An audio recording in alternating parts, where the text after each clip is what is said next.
And that Jenny and I are very blessed to be able to be members of Pleasant Grove. And we were asked to come out and give our 5-minute testimony, which is kind of hard. I'm going to talk for a minute and I'm going to let her talk. But I think most people kind of know my story. I think everybody's really read my story. Those of you that have not, I got electrocuted March of 2008. And they had to amputate both of my arms in order to save my life.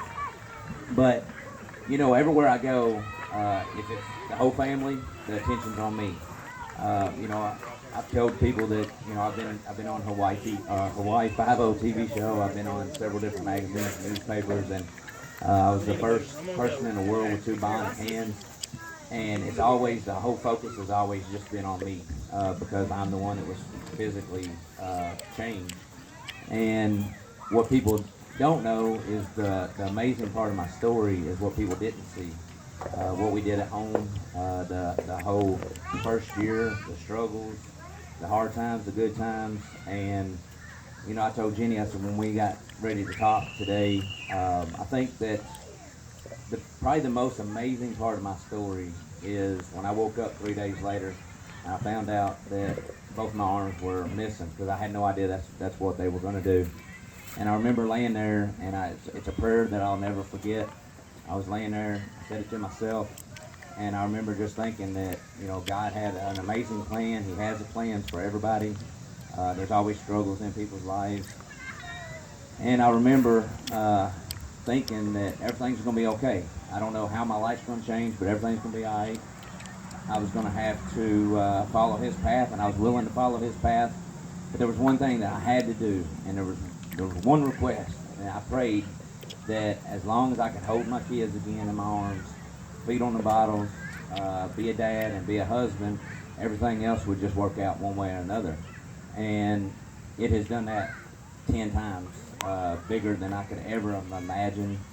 I've had great opportunities, and it's because God has put amazing people in my life.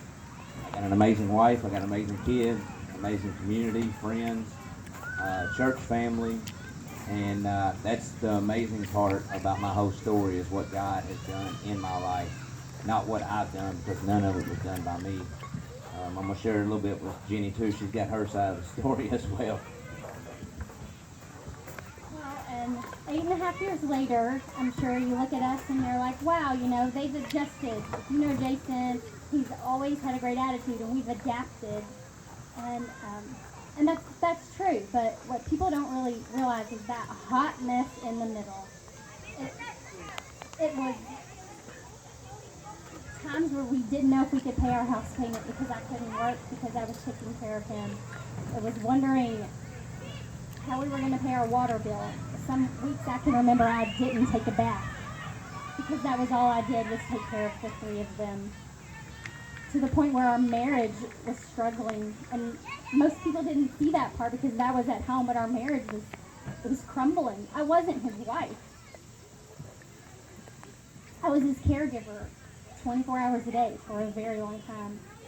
And through all of that, we survived. We did. And I can remember a few years into the accident, he would go to interviews because that's him, that's what he does. Talking is not my thing. But we would go, and every now and then they would point the camera towards me, and they would say, hey, Jenny, how did you get through this? How did you do this? And the thing is that I have been a Christian since I was 8 years old, loved Jesus with my whole heart, my entire life.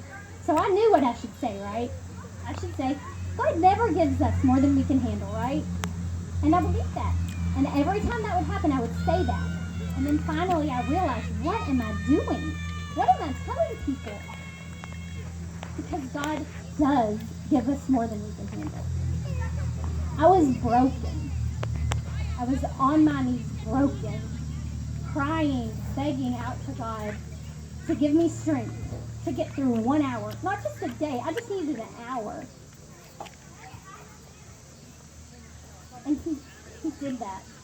And so much more. Just like Jason said, he put people in our lives at the exact moment that we needed them. All in his perfect timing. Someone would knock on the door and just be like, you know what, we want to pay your water bill. This is what we want to do for you. Just an overwhelming feeling. And the whole time, God is whispering in my ear, Jenny, I'm here. I'm here. I've got this.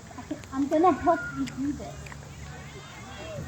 So today, as we stand here, I'm thankful that God gave me more than I could handle, more than we could handle, because we know His love, and we know His strength, and we know His patience, and we know ultimately that He is all we need. Because, as Christians, we don't have immunity from all these bad things that are going to happen in our lives. But what we do have is someone who's always, always going to be on our side, walking right beside us. So if you want to know what that looks like, or how to get more connected here at Pleasant Grove, just find someone in one of these green shirts who would love to talk to you and help you figure that out. Let's pray. Dear Heavenly Father, we just want to thank you for all the little sluggers and the fans that brave the heat to come out here. We just ask that your will would be done in our lives. And as we face trials and different things in our lives, that we would see the transformation that you're going to bring along with it. In Jesus' name we pray. Amen.